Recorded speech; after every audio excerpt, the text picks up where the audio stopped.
Ya, ini tampilan dari RStudio, dan RStudio yang saya gunakan ini versi 1.4.1106 ya. Kemudian untuk R-nya bisa dilihat di sini saya pakai R versi 4.1.0. Nah, ini ada 4 panel ya di sini. Jadi saya coba perlihatkan ya panelnya. Jadi ini panelnya ada 4 ya untuk RStudio. Jadi ini panel di mana kita mengetik kodenya. Kemudian, tapi ini sebenarnya nanti kita coba lihat bagaimana cara ada panel ini ya. Saya hanya menjelaskan dulu panelnya. Kemudian ini ada panel konsolnya. Jadi kalau panel konsol defaultnya itu ada di bawah Bapak Ibu. Cuman saya kebetulan sudah saya modifikasi RStudio saya. Jadi panel konsolnya ada di sebelah kanan atas ya. Sementara kalau untuk panel yang isinya ada paket ini adanya di bagian kanan bawah ya. Jadi kalau di RStudio Bapak Ibu ini yang panel environment-nya mestinya ada di kanan atas ya, tapi kalau saya ada di kanan bawah ya. Ini bisa diatur. Jadi di mana kita mau menempatkan panel-panel itu tergantung kita, kebiasaan kita ya. Itu jadi yang perlu Bapak Ibu peserta semua ketahui terkait dengan RStudio. Nah, kemudian untuk memulai pertama kali, misalnya mengetik kode yang seperti yang akan kita lakukan pada hari ini, saya tutup dulu. Jadi klik file, ya. Kemudian pilih new file, pilih R-script, ya. Jadi pilih file, new file, kemudian R-script, kemudian klik. Nanti akan muncul seperti itu. Ya, saya ulangi lagi. File, new file, R-script. Oke, ya. Jadi itu kurang lebih tampilan dari RStudio. Nah, sesuai dengan modul dari pelatihan ini yang sudah saya kirimkan ke email Bapak Ibu semua ya. Jadi saya ada kirim modulnya kemarin ya untuk materi pelatihan pada hari ini. Jadi silahkan dibuka yang modul itu ya untuk kemudian bisa kita coba bersama pada hari ini ya. Jadi ini prinsipnya kita langsung ya praktek ya supaya lebih mudah gitu ya. Baik, hal pertama yang ingin saya sampaikan adalah bahwa R itu bisa digunakan untuk fungsi kalkulator ya. Ya. Jadi sebagai fungsi kalkulator. Apa contohnya misalnya fungsi kalkulator ya? Saya contohkan fungsi kalkulator. Jadi kalau untuk menulis selain kode, Bapak Ibu bisa beri tanda pagar ya, ketik tanda pagar ya di keyboard Bapak Ibu. Kemudian misalnya ini kalkulator.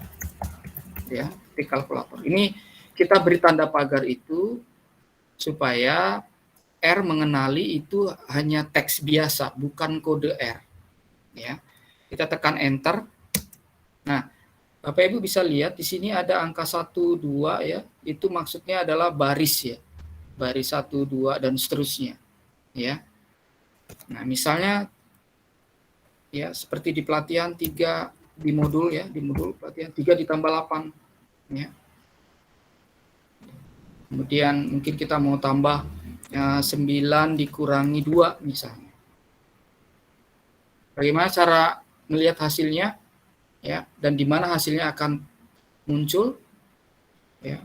Silakan Bapak Ibu bisa blok ini ya, blok ya, di blok aja dengan cara di klik kiri kemudian ditahan ya Atau alternatifnya bisa dengan di baris ini, angka di baris itu kita tekan ya. Jadi tekan aja di klik kiri, kemudian ditahan sampai di baris yang kita inginkan untuk dijalankan. Lalu klik run. Muncul hasilnya di panel konsol ya. Muncul hasilnya di panel konsol itu ya. Terlihat itu ada 11, ada 7 ya, 3 tambah 8. Jadi ini fungsi kalkulator ya. Ini fungsi yang pertama yang ingin kita pelajari dulu ya. Kemudian ada yang perlu juga Bapak Ibu ketahui tentang istilah namanya operator assignment namanya. Ya, operator assignment. Oh, saya lupa kasih tanda pagar. Operator assignment itu dia kodenya tanda lebih kecil dikasih tanda garis datar dash itu, atau bisa juga pakai tanda sama dengan. Ya. Jadi operator assignment ini yang dasar sekali yang perlu kita ketahui ya. Ada namanya operator assignment. Apa itu operator assignment? Ya. Jadi operator assignment ini fungsinya untuk memasukkan nilai apapun di sisi kanan ya, di sisi kanan. Nanti saya lihat yang kanan itu yang mana? Ke dalam objek. Ya, nanti ada istilah namanya objek ya. Ke dalam objek ya. Jadi contoh ya. Kita contoh, misalnya kita mau buat A, ya. A itu 2, ya. Berarti nilai yang ada di sisi kanan, yaitu 2, masuk ke dalam objek namanya A. Jadi A itu adalah objek. A itu adalah objek, ya, objeknya. Ya. Nah, kalau menulis objek ini sebaiknya tidak pakai angka. Ya, jadi tidak pakai angka, tidak boleh pakai spasi. Jadi tidak bisa misalnya A, B, ini tuh tidak bisa seperti itu. Ya, jadi usahakan sesimpel mungkin ya. Kalau saya biasanya pakai objek namanya DF atau B1, atau kalau dia gambar G1, grafik 1, atau kalau dia peta M1. Ya. Dibuat singkat supaya nggak terlalu banyak kita bekerjanya dalam hal mengetik nama ya. Jadi jangan misalnya datanya klorofil itu terlalu panjang ya. Jadi itu terlalu panjang kalau misalnya ditulisnya seperti itu ya. Kemudian tanpa spasi ya, juga tanpa karakter khusus ya. Jadi cukup ditulis A. Nah, ini kita ada masukkan ke R bahwa 2 itu adalah A. Ya. 2 itu adalah A. Atau A itu sebenarnya 2 gitu isinya. Kita jalankan, kita coba jalankan. Jalankan aja. Ya. Di sini kalau Bapak Ibu peserta semua perhatikan, ini ditulis kembali sama R ya, di konsol ya. Nah, kemudian kita mau panggil A itu sebenarnya apa? Kita ketik aja A, kemudian kita klik run. A itu adalah 2. A itu adalah 2. Ya. Oke, itu kita menggunakan operator assign yang tanda seperti itu ya, yang tanda lebih kecil sama dash itu. Sekarang kita pakai coba yang tanda sama dengan, karena kan operator assignment itu bisa yang seperti itu ya, dan yang sama dengan. Nah, untuk yang sama dengan sama juga, misalnya B itu adalah 4 ya. Kemudian ya kita blok, kita klik run. B itu 4 sudah terekam oleh R sekarang. Nah, kita mau panggil B itu apa? Nah, alternatif untuk run ya. Alternatif untuk run itu bisa juga dengan tanda kontrol, pencet tekan kontrol, kemudian tekan enter. Maka di konsol akan keluar B itu adalah 4 ya. Ya. Nah, ini kita udah masukkan ada A, ada B. Ya. Kita sebenarnya juga bisa ya. Misalnya kita mau A ditambah B, bisa nggak kira-kira? Gitu. Misalnya ini C ya sama dengan A tambah B. Kita masukkan, kita panggil C itu apa sih? C itu adalah 6. 2 ditambah 4. Ya. Nah, ini fungsi operator ya, operator assignment. Nah, ini penting. Nah, operator assignment ini yang perlu Bapak Ibu peserta semua pahami itu terkait dengan nama objeknya. Yang paling penting nama objeknya. Atau kode-kode nanti yang di belakangnya di sisi kanan itu nilainya apa saja yang mau kita masukkan. Ya. Baik. Ya, itu tentang operator assignment ya. Kita coba yang lain ya, operatornya yang fungsi yang lain adalah kita kasih tanda bintang, tanda pagar, tanda pagar. Ini ada fungsi yang kita coba print ya. Jadi print ini menampilkan objek ya, menampilkan objek ya. Nah, misalnya kita mau cetak print ya, di kodenya gini, kita mau C, print C. Kita tekan kontrol ya, tekan kontrol, tombol kontrol dan tekan enter berbarengan, kita keluar ya, nilai dari C itu adalah 6. Tadi kita kan sudah hitung tuh. C sama dengan A tambah B. Ya, ini masih yang sederhana ya, fungsi-fungsinya. Oke, itu kita udah kenal. Sekarang print, gimana cara menampilkan objeknya. Nah, sekarang kita mulai dengan fungsi, namanya fungsi C. Tanda dalam kurung ini membuat vektor. Ya, membuat vektor. Ya.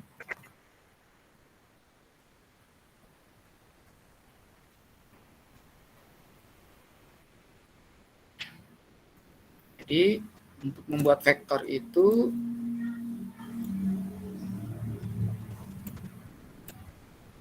ini panel environment-nya saya hide aja, saya sembunyikan ya. Membuat vektor.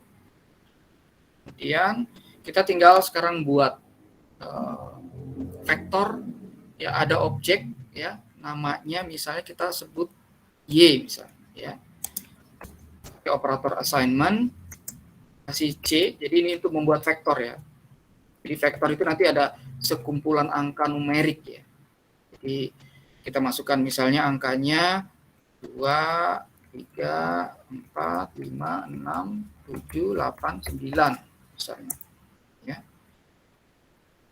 Ini jadi kita membuat vektor ya, kumpulan angka ini ya, yang namanya Y, isinya 2, 3, 4, 5, 6, 7, 8, 9. Ya. Kita klik run. Ya. Kemudian kita panggil, apa aja sih isinya Y itu? Kita jalankan, kita klik run. Maka akan keluar 2, 3, 4, 5, 6, 7, 8, 9. Ya. Nah, ini fungsi C. Ya.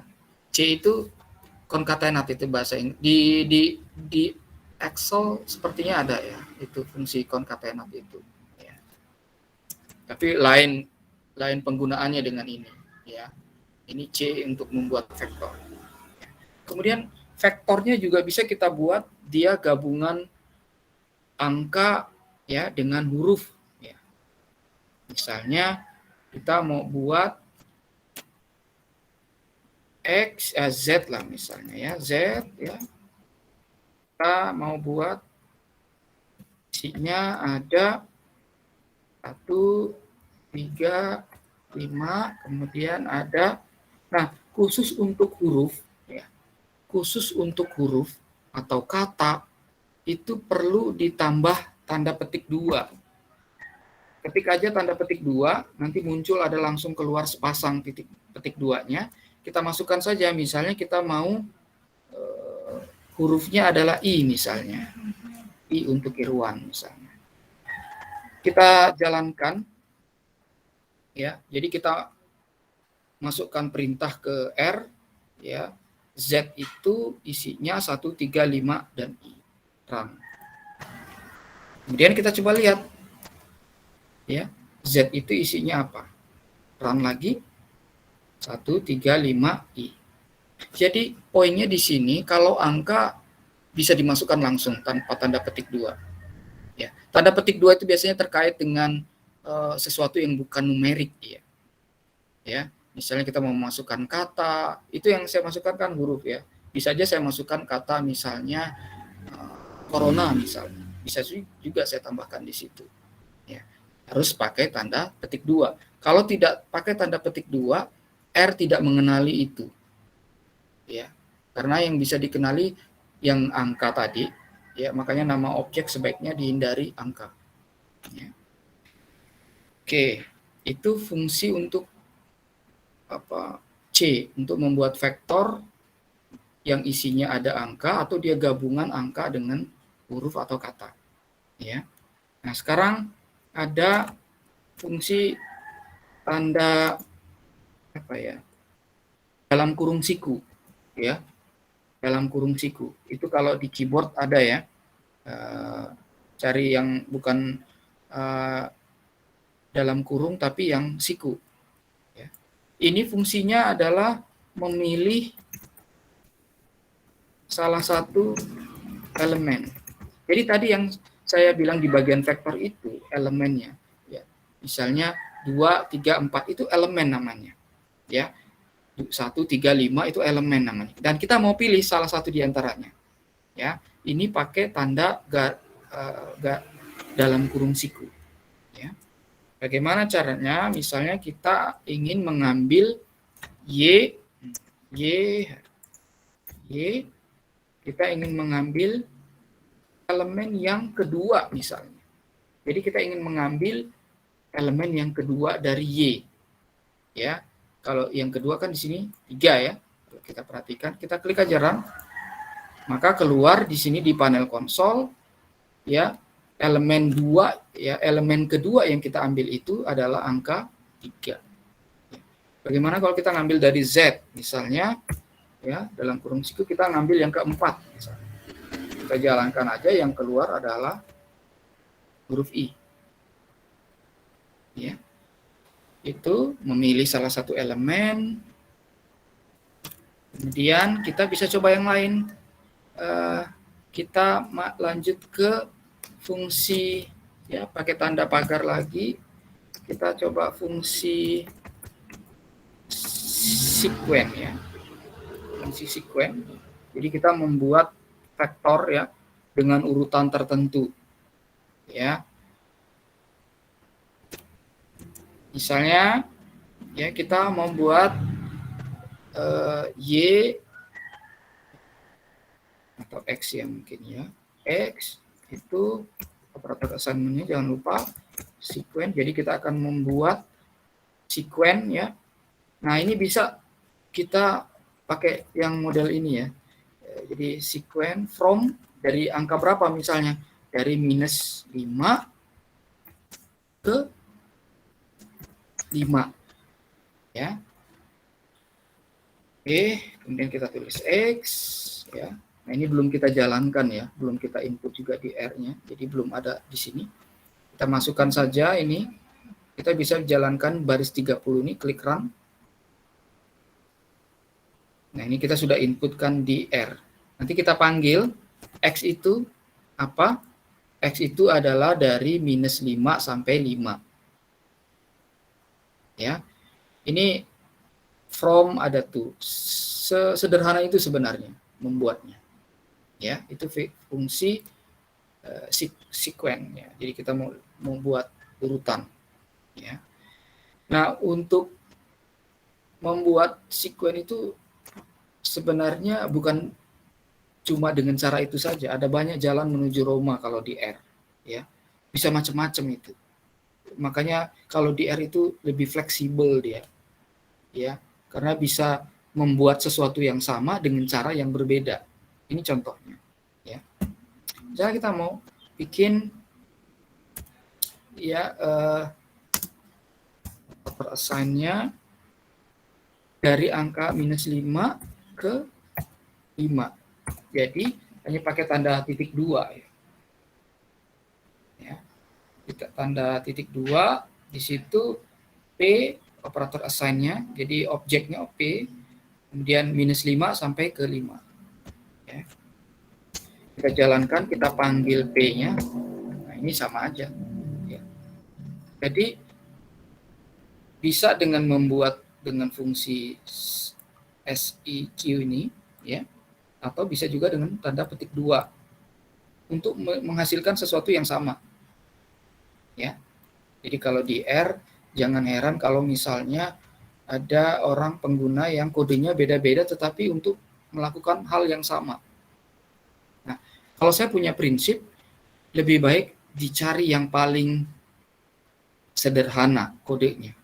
Itu yang prinsip yang biasa saya terapkan dalam menggunakan R. Jadi cari yang paling kodenya paling sederhana sekali. Ya, seperti tanda titik 2 ini kan lebih sederhana dia dibanding harus nulis 3 huruf itu. Ya. Belum lagi harus nulis from dan lain sebagainya. Oke. Nah, kemudian kita juga bisa membuat, ya, urutan dengan fungsi, ya, agar Bapak Ibu bisa ikutin saja, ya, rep, ya, tanda petik 2, tanda dalam kurung rep, ya, ini juga sama dia. Jadi ini menyusun vektor secara berulang, ya, diulang mau 5 kali, mau 10 kali, ya. Nah, ini biasanya penggunaannya banyak kalau sudah masuk ke analisis data, misalnya kita mau analisis ANOVA 1 jalur, ya. Kemudian kita ingin agar data itu bisa dibuat di Excel, ya. Misalkan Bapak Ibu ada data penelitian, itu bisa disimpan di Excel atau bisa juga dibuat di R sendiri, ya. Kalau datanya sedikit, ya, tidak banyak ulangannya, lebih baik dikerjakan di R saja daripada di Excel, ya. Nah, kelebihannya juga, ya, kalau kita buat di R, sebenarnya kita juga bisa nanti konversi data yang ada kita buat di R itu jadi file di Excel. Jadi itu bisa bolak-balik dia. Bisa kita pakai analisisnya datanya dari Excel atau langsung saja di R, nanti kita pindahin aja kita konversi ke format yang bisa dibaca oleh Excel. Ya. Nanti di bagian terakhir dari pelatihan ini akan saya sampaikan mengenai merubah data yang kita buat di R ini, data frame yang ada di R, kita ubah ke dalam format yang bisa dibaca oleh program Excel. Nah, ini fungsi rep, ya, menyusun vektor dengan berulang. Oke, saya kasih lihat dulu, saya naikkan dulu, ya.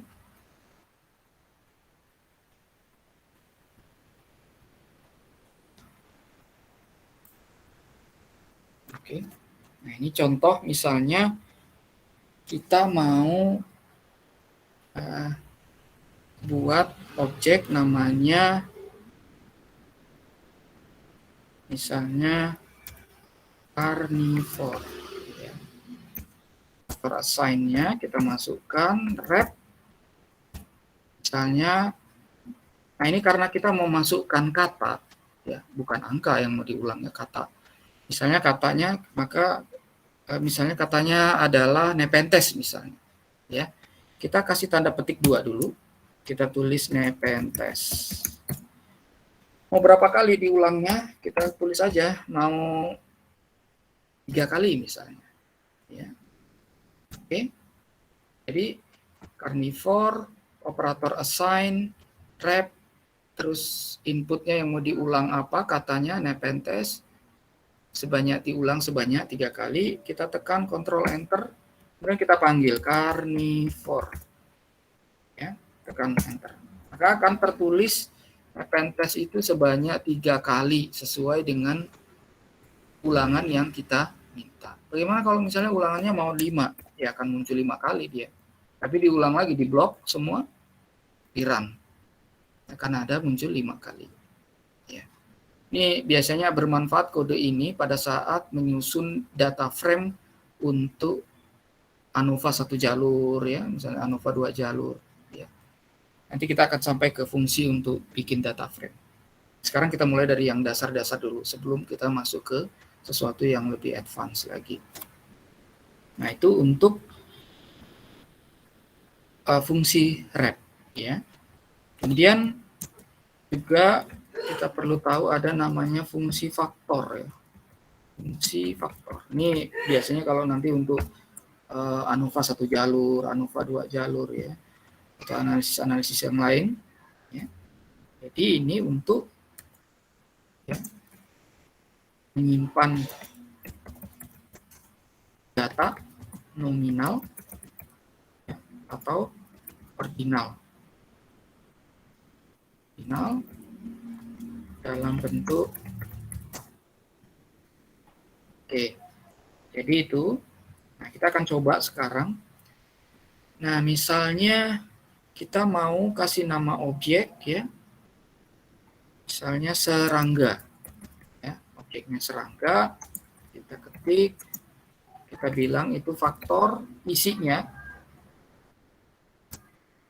Ini perlu saya sampaikan, ya, ke Bapak Ibu peserta semua. Pada saat kita ngetik faktor, ya, sebentar saya ulang lagi, ya, faktor, maka akan muncul secara otomatis pilihan kode yang mau kita pakai, ya. Jadi ada faktor.scope, ya, ada faktorial, ya. Nah, tapi dalam hal ini kita akan coba pakai yang faktor, ya. Kemudian, nah, apa yang mau kita jadikan faktor di sini? Misalnya kalau yang biasa belajar serangga atau yang suka lihat serangga, kupu-kupu, kita coba masukkan, ya. Misalnya kita mau masukkan namanya, komponennya ada, ini karena nama, ya. Misalnya kalau di Pera, ya, Pera nyamuk itu contohnya. Kemudian ada Coleoptera misalnya, ya, kumbang, ya. Kemudian ada, tadi saya bilang ada kupu-kupu, ya, Pera misalnya, ya. Kemudian itu udah tanda. Nah, ini saya ingin sampaikan juga sebelum kita lanjut masukkan ini ke R. Jadi R itu sensitif dengan kurang huruf, kelebihan huruf, salah huruf, kurang tanda dalam kurung, ya, tanda koma. Jadi sangat sensitif dia. Kalau ada yang kurang, ya, saya kasih contoh yang kurang itu nanti akan muncul seperti apa. Nah, ini kalau seperti ini ada yang kurang nih, tidak ada tanda koma. Mungkin belum kelihatan dia, ya. Jadi ini ada yang kurang. Kita coba yang kurang ini kita jalankan aja, maka akan ada muncul error, ya. Apa yang disebut di sini error unexpected string constant in serangga. Jadi ada yang kurang di situ. Apa yang kurang tadi? Tanda koma untuk memisahkan antar komponen tadi, ya, elemen C, elemen Diptera, Coleoptera, dan Lepidoptera. Ya. Oke, coba kita ulang lagi. Nah, sudah benar, tidak ada pesan error di sini, ya. Jadi beda, ya, Bapak Ibu peserta. Ini ada tulisan errornya karena tadi ada kesalahan. Jadi kalau salah, maka R akan memberitahu itu ada yang salah, ya. Jadi itu kelebihannya R, ya. Jadi dia tahu mana apakah itu ada kesalahan atau tidak sebelum kode itu dijalankan semua, ya, atau kita panggil kodenya. Oke, itu serangga, ya. Ada objek namanya serangga, elemennya Diptera, Coleoptera, Lepidoptera, kita anggap sebagai faktor. Kita panggil si kita print aja lah ya, yang simple print serangga tadi. Kita mau lihat isinya apa sih serangga itu, tekan Ctrl Enter. Nah, ini maka keluar di panel konsol. Kalau Bapak Ibu panel konsolnya di bawah ya, by default ya. Saya kebetulan adanya di kanan atas ya. Oke, jadi ada keluar ini di print Diptera, Coleoptera, Lepidoptera ya. Oke, itu tentang fungsi faktor. Nah, ini ada fungsi lagi yang tidak kalah pentingnya adalah fungsi order. Ya, fungsi order ini dia mengatur urutan. Jadi by default R itu akan mengurutkan segala sesuatunya berdasarkan alfabet dia. Yang kita masukkan sebagai tadi misalnya elemen-elemennya. Ya. Diptera, Coleoptera, ya, Lepidoptera. Itu kalau tidak kita urutkan, maka urutannya yang keluar dia akan sesuai dengan alfabet dia. Yang keluar adalah Coleoptera dan seterusnya itu. Ya. Ini pengaturan ini penting misalnya kalau untuk ANOVA satu jalur kita ingin urutannya itu tidak sesuai alfabet tapi sesuai dengan apa yang kita inginkan urutannya. Ini penting fungsi order ini. Ya. Contoh ya. Misalnya serangga itu tadi kita buat lagi serangga itu kita order ya. Yang di order itu serangga, jadi dia nanti akan level urutannya berubah pakai levels ya, itu muncul sendiri levelsnya pakai tanda sama dengan. Kemudian kita ketik ya, kita ingin urutannya itu Coleoptera dulu misalnya atau Diptera ya.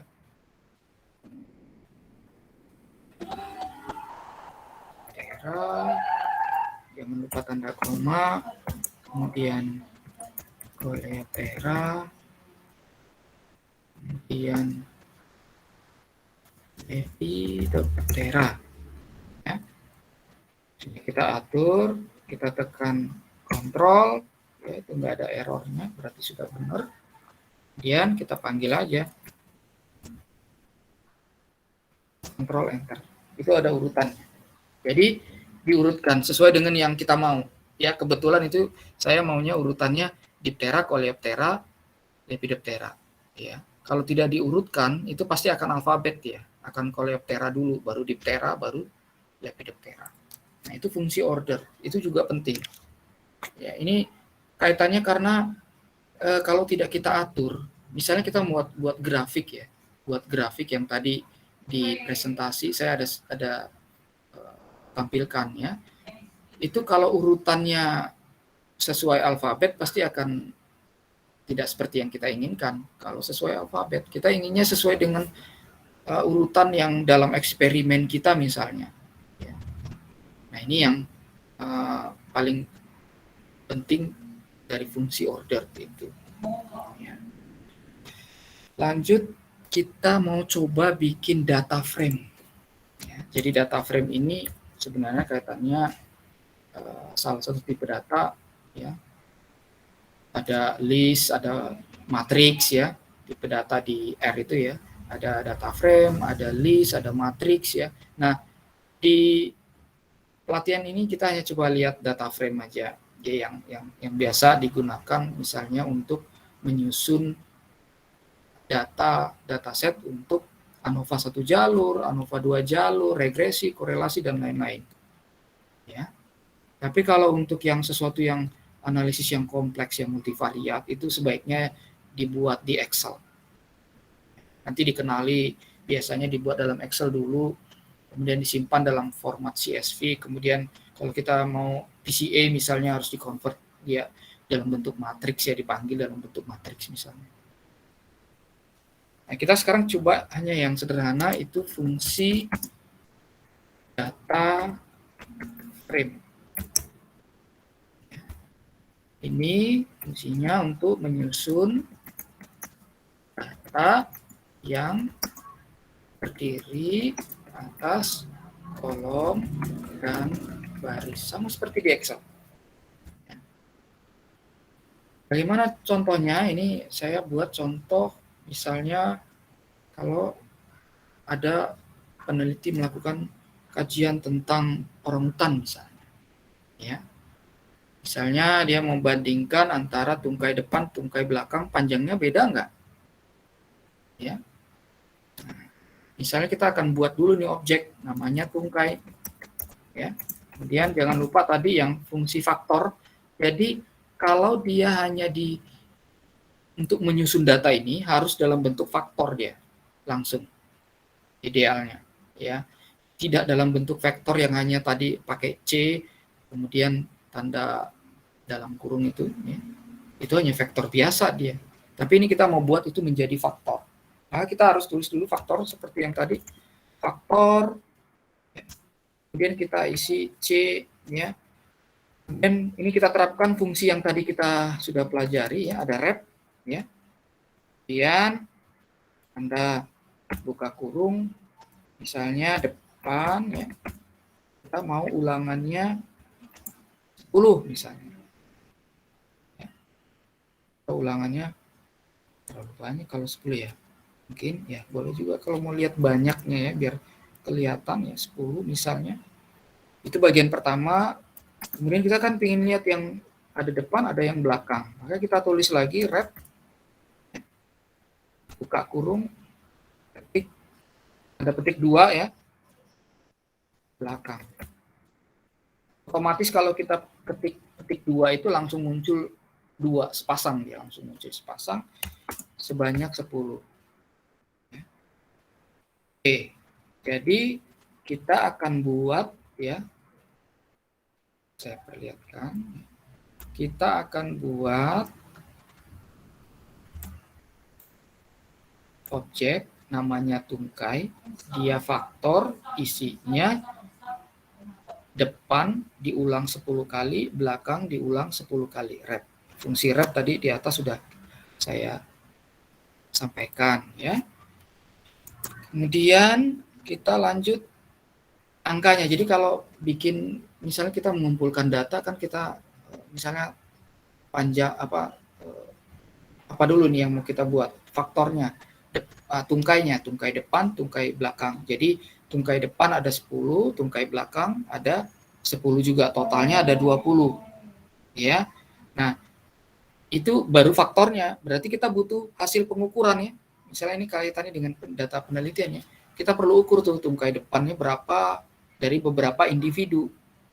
Ya, ulangan 10 itu sebenarnya kaitannya dengan mungkin individunya misalnya ya.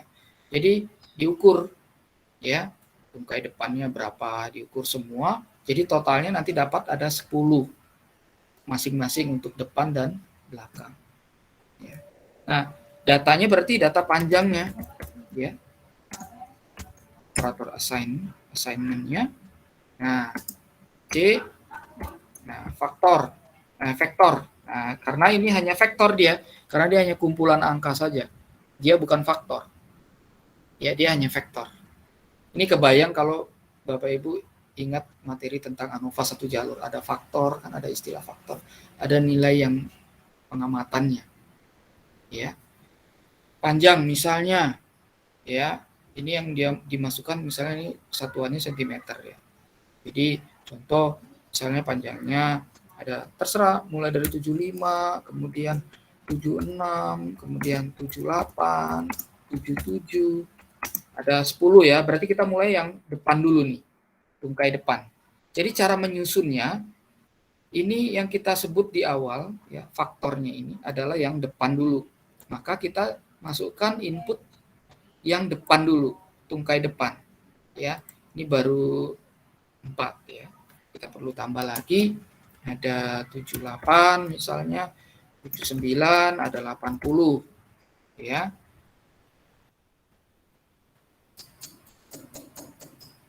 Masih 3 lagi ya. Misalnya balik lagi ke angka 77, balik lagi ke angka 76 ya, ke 73 misalnya ya. Ini baru 10 ya, 10 untuk tungkai depan angkanya, ya. Kita masukkan lagi yang lain, yang belakang. Nah, sekarang ini untuk yang belakang, ya. Tungkai belakang, ya, mungkin lebih pendek, ya. Kita masukkan saja dari 65, kemudian 64, ya. Ini nilainya, ini ya, angkanya ini angka fiktif, ya. Jadi bukan angka yang sebenarnya, ya. 6, kemudian misalnya kita mau lagi masukin 65 lagi, 64 lagi, 63, ya. Kemudian 62, kemudian 65 lagi, 67. Satu lagi. 62. Oke, sudah genap ya ini 10 jadi ada 20 totalnya, ya. Itu, ya. Oke, baru sekarang ini tadi kan belum kita jalanin ya, yang tungkai sama panjang, ya. Kita jalanin dulu lah, kita blok dulu, ya. Kita inputkan ke R. Nah, sudah masuk ya, sudah terinput di R, ya. Ada faktor yang namanya tungkai, ada objek yang namanya panjang, ya, dalam bentuk vektor dia. Oke, di berikutnya kita sekarang mulai nih bikin datanya, ya. Kita mulai bikin datanya. Kita mulai dengan ketik orang utan misalnya, ya. Kita pakai tadi yang fungsi data frame, ya, data dot. Nah, di sini udah ada langsung pilihan. Boleh pakai tanda panah, tanda ya di keyboard itu, ya. Pilih aja frame, enter, ya. Nah, ini kan tadi ada gabungan, ya, dua objek, yaitu tungkai.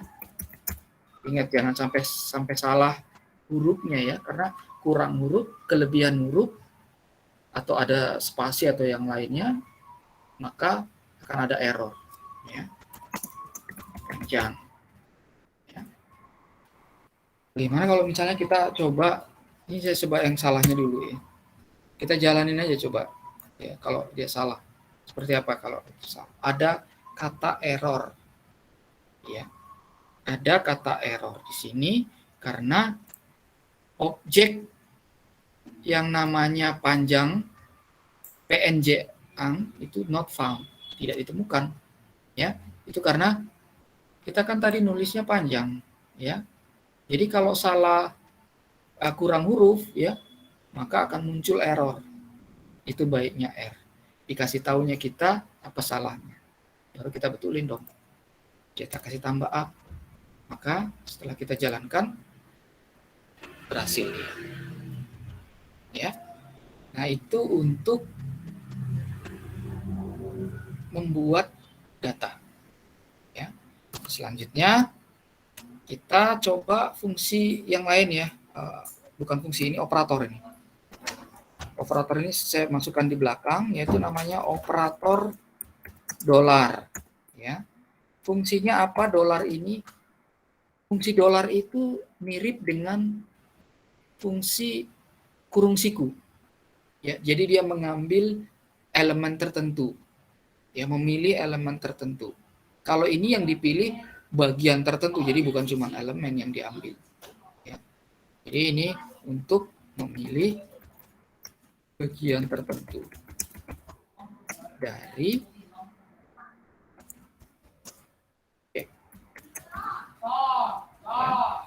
contoh, misalnya kita ingin ambil data orangutan itu, kan tadi ada 2 kolom. Tadi saya bilang kan ada 2 kolom dia, ya.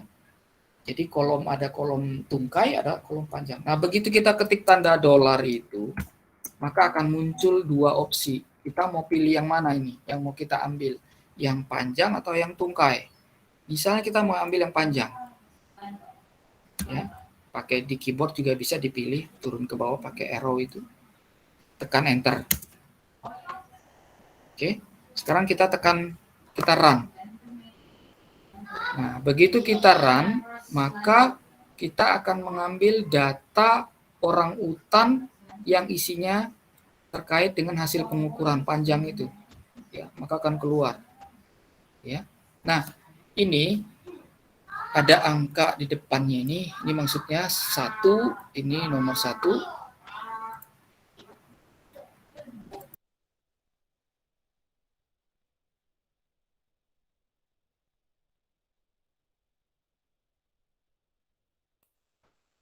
Jadi kalau Bapak Ibu peserta lihat, ya, ini ada angka kurun siku 1, maksudnya ini nomor satunya. Yang ini yang nomor 9-nya, 76 itu. 62 itu yang nomor 17. Berarti 17, ya, 18, 19, 20. Jadi totalnya ada 20. Ya. Nah, itu terkait dengan mengekstrak ini dengan operator dolar, ya, dengan operator dolar. Nah, sekarang kita lanjut dengan bagaimana cara mengkonversi data frame yang kita buat ini ke dalam format yang bisa dibaca oleh Excel. Kita pakai fungsi yang namanya fungsi write.csv.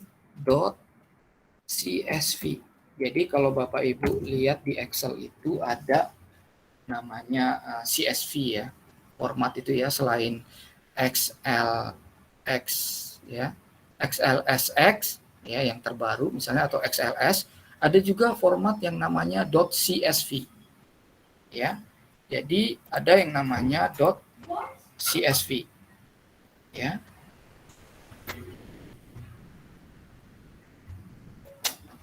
Nah, di .csv itu bisa dibaca dengan R tanpa perlu paket khusus. Ya. Kalau misalnya disimpan dalam format XLSX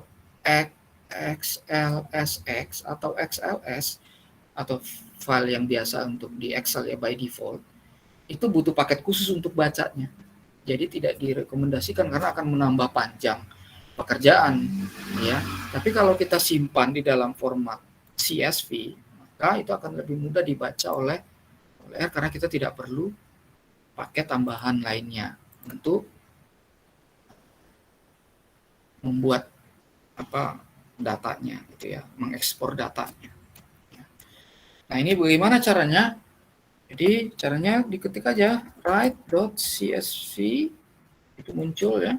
Ini sebenarnya ada CSV, ada CSV 2, ya. Tapi kita pakai yang CSV aja, ya. Enter aja. Kemudian baru kita ketik, tadi kan nama objeknya yang sudah kita buat namanya kan orang utan. Kita tulis orang utan. Nah, kita mau simpan di mana ini file? Ya, kita mau simpan di mana? Nah, ini bagi pengguna Windows, karena pengguna Windows dengan pengguna Mac itu agak beda dalam hal melihat address path dari direktori yang mau kita gunakan untuk menyimpan file. Ya. Nah, untuk yang Mac, mohon maaf saya tidak bisa demonstrasikan bagaimana caranya. Tapi kalau yang Windows, jadi caranya simple, caranya sederhana sekali. Buka Windows Explorer, Bapak Ibu, ya. Buka Windows Explorer-nya. Kemudian, ya, pilih salah satu, ya, terserah, ya, di perangkat Bapak Ibu semua peserta. Pilih folder yang akan digunakan untuk menyimpan file CSV yang akan kita buat, ya.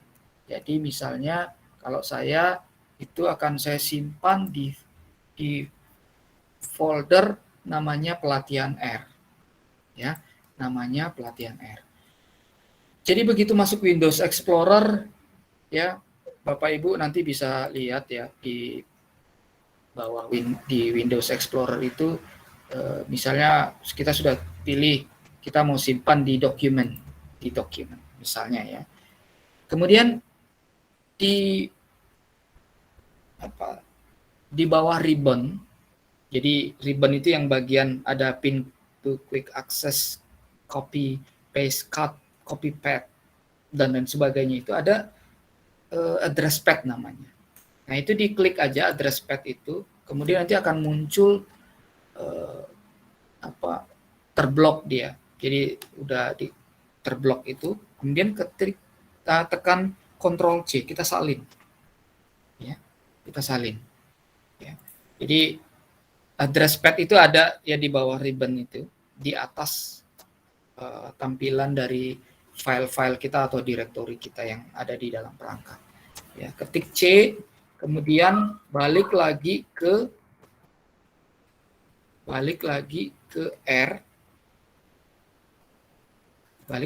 R, kemudian kita salin, Ctrl V.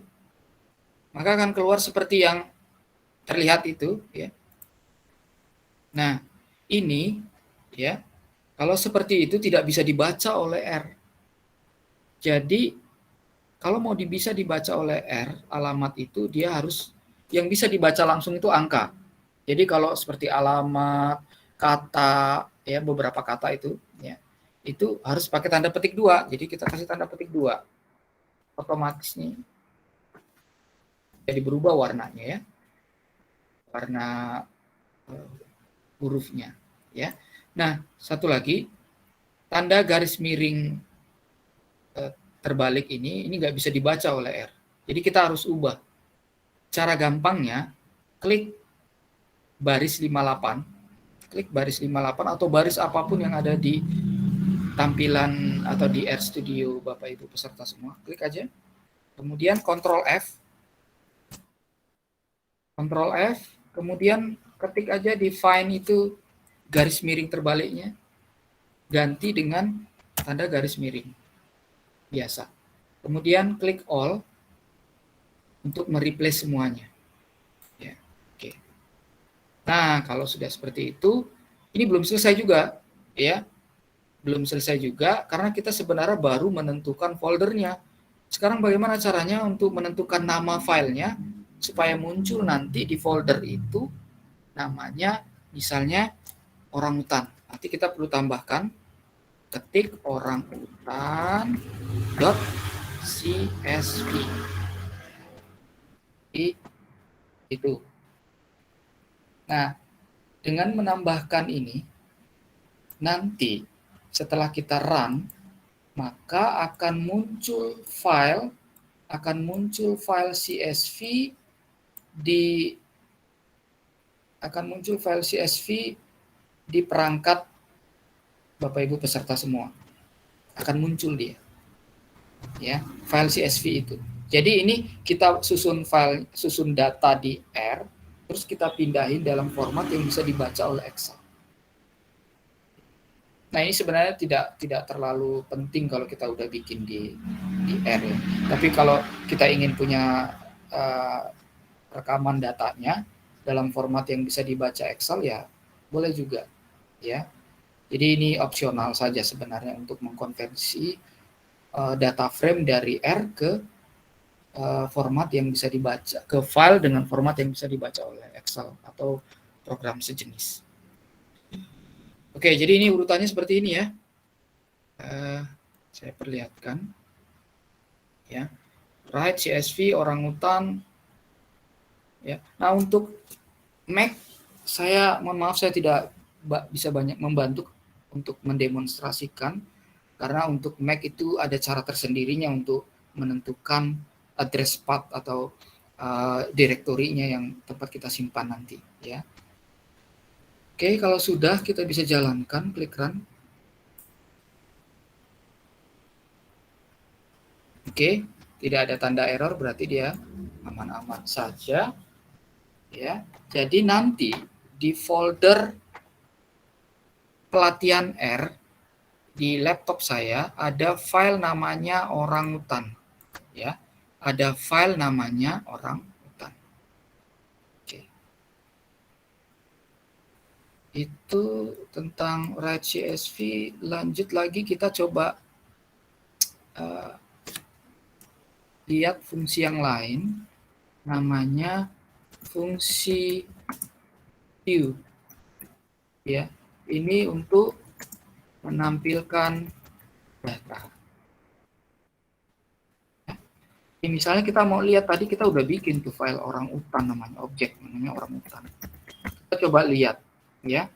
Caranya kita klik run, maka akan muncul tab baru yang isinya adalah data yang kita susun tadi.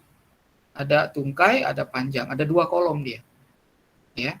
Ada 2 kolom, yaitu kolom tungkai dan kolom panjang. Itu di tab yang sebelumnya ini. Ya. Jadi ada muncul dia di tab baru. Ini ada perintahnya di panel konsol. Ada view orang utan. Oke.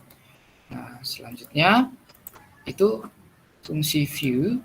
Selanjutnya kita jalankan fungsi lain yang tidak kalah pentingnya adalah fungsi str. Fungsi str ini adalah melihat struktur data.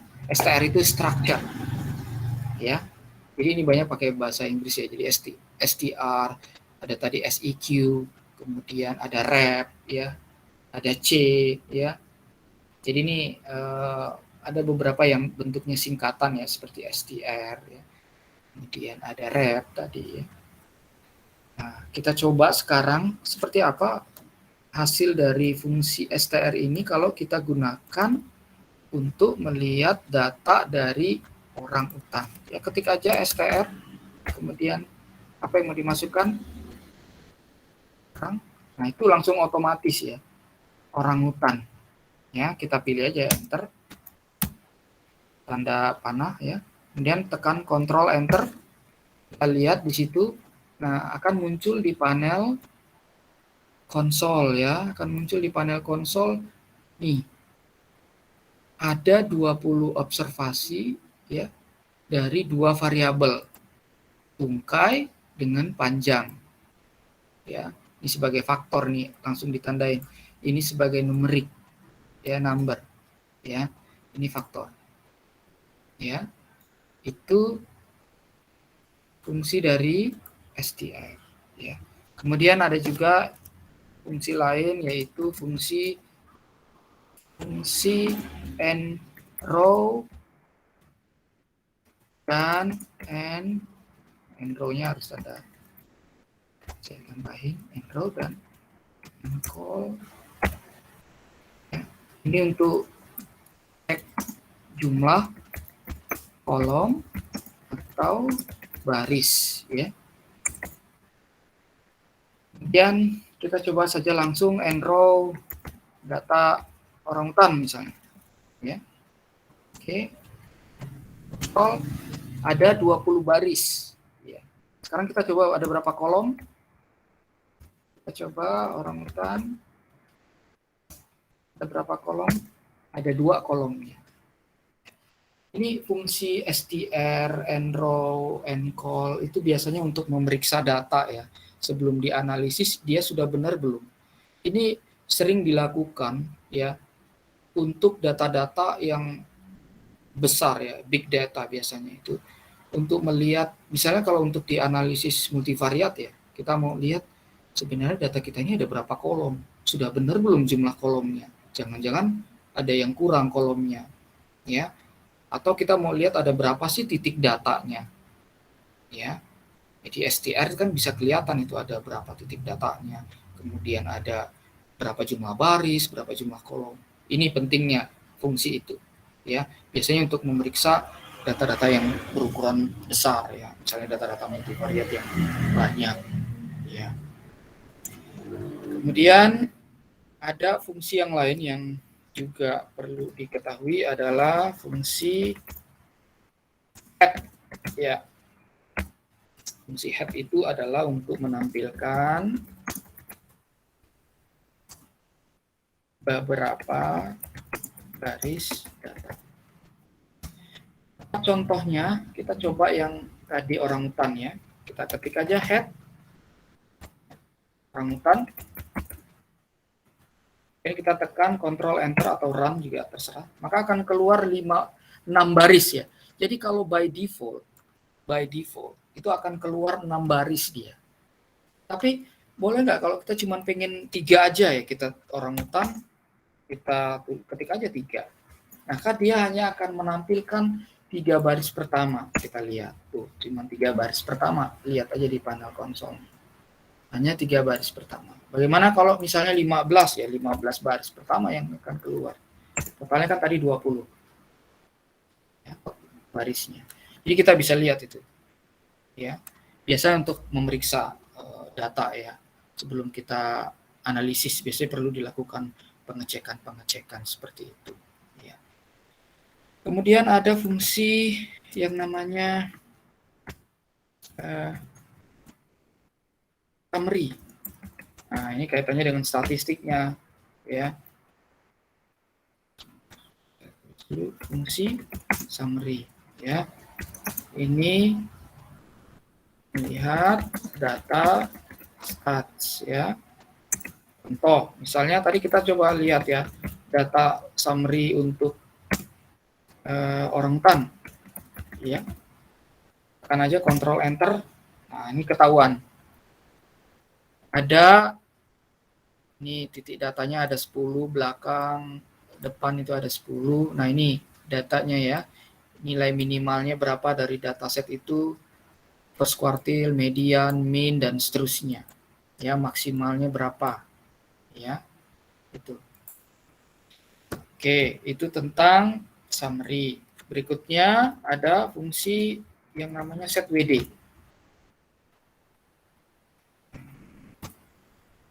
Fungsi set WD, ya. Nah, fungsi set WD ini adalah untuk mengatur direktori kerja. Ya, kita mau kerja di folder apa? Itu maksudnya. Ya. Ini penting, fungsi ini penting kalau kita akan menganalisis. Ini saya contohkan kalau di analisis spasial ya. Analisis spasial kan biasanya ada banyak informasi data ya, informasi yang kita masukkan di dalam satu folder, kita simpan di satu folder. Misalnya ada data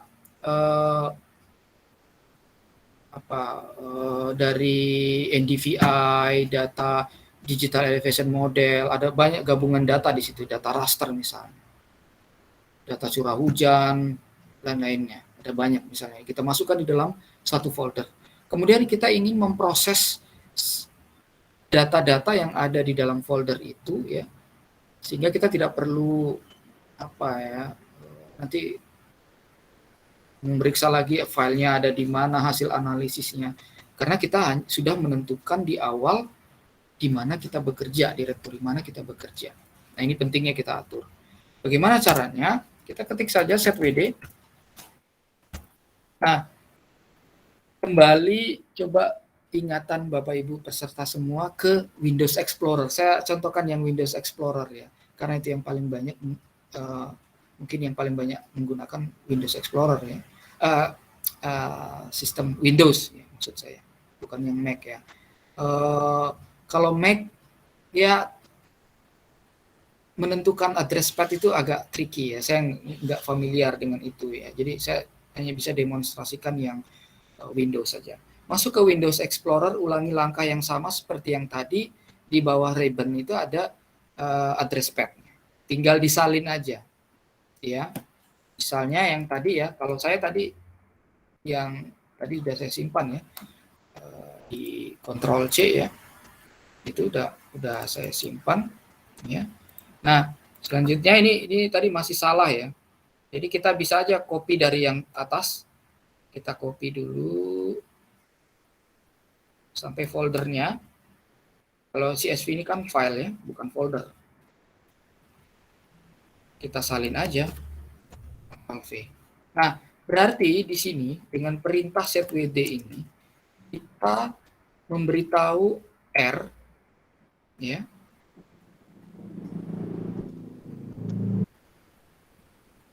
Kita memberitahu R ya.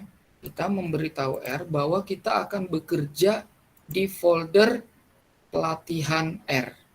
Ya. Nah, ini pelatihan R itu ada di folder apa, masuk di mana, di data. Misalnya seperti itu. Oke, ini belum kita run ya. Tadi kita coba run. Ini fungsinya jalan dia karena nggak ada tanda error. Ya.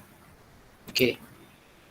Kemudian ada fungsi yang lain, ini kebalikannya. Jadi kalau kita tadi sudah buat file di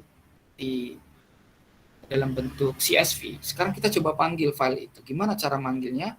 Pakai fungsi read.csv. Ya. Ini impor data. Ini untuk impor data. Ya.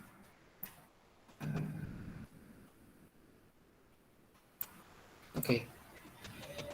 Bagaimana caranya? Misalnya kita mau tadi kita kan sudah buat file di dalam format CSV ya, namanya orangutan. Ya. Sekarang kita panggil data itu, kita impor data itu dengan nama data, namanya data. Ya.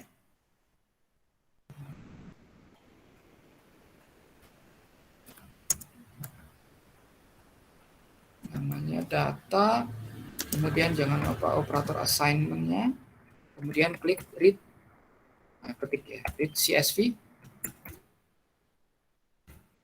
Kemudian tadi karena kita sudah tentukan folder di mana kita kerja, saya ada yang lupa ini rupanya, kasih tanda ini. Tekan lagi. Oke. Ya. Jadi tadi ada tanda yang kurang. Jadi tidak terbaca dia sebenarnya. Ini sekarang udah jalan ya. Jadi kurang tanda petik 2-nya. Nah, read CSV namanya yang kita panggil adalah orangutan CSV. Ya tadi itu nama yang saya berikan untuk data yang kita buat tadi di atas ya, mana tadi datanya. Di datanya ya, di baris 53 kalau di saya ya, orangutan CSV. Nah, kemudian ya, ini udah, sekarang kita coba cetak. Masih ingat mungkin tanda print tadi ya, data kita jalankan. Ini di blok ya, dijalankan, maka di konsol, panel konsol akan muncul ya, tungkai itu semua ya. Ini perintah print untuk lihat datanya ya. Oke, sekarang tadi saya ada singgung tentang memasang paket ya, karena kan analisis data tertentu butuh paket dia. Nah, bagaimana caranya? Ya, bagaimana caranya untuk memasang paket itu? Ya, jadi pakai fungsi install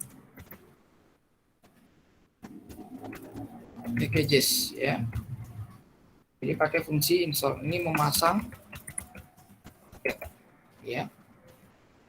Ini caranya ya diketik aja install, biasanya langsung muncul ya, install packages ya, jangan yang di bawahnya ya, klik aja dan kita tinggal masukkan saja paket yang mau kita pasang, misalnya paket namanya car ya.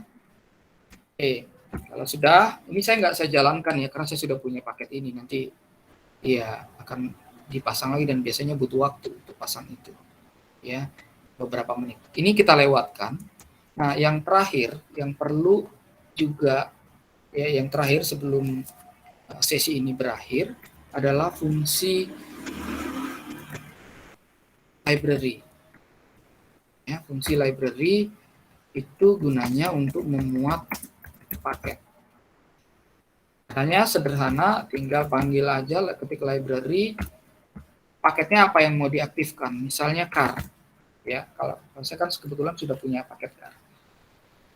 Nah, ini tinggal dijalankan saja sebenarnya ya, library car ya. Nah, karena Bapak Ibu peserta semua tidak punya paket car, belum punya paket car, jadi saya tidak akan jalankan. Tapi kalau ingin lihat hasilnya kurang lebih seperti ini. Ada loading package, dia required package ya, loading car data, jadi akan memuat paket-paket data yang terkait dengan paket car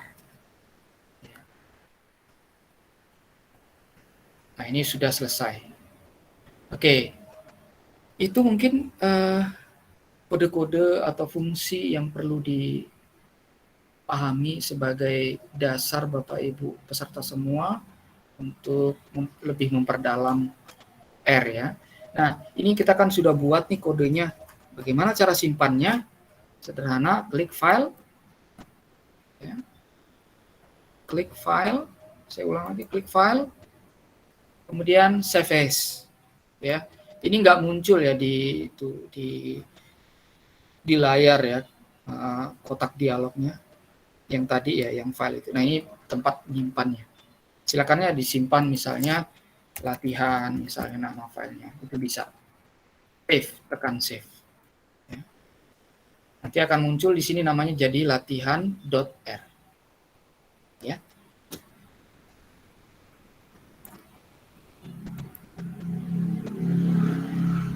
Baik, mungkin itu saja ya untuk sesi ini.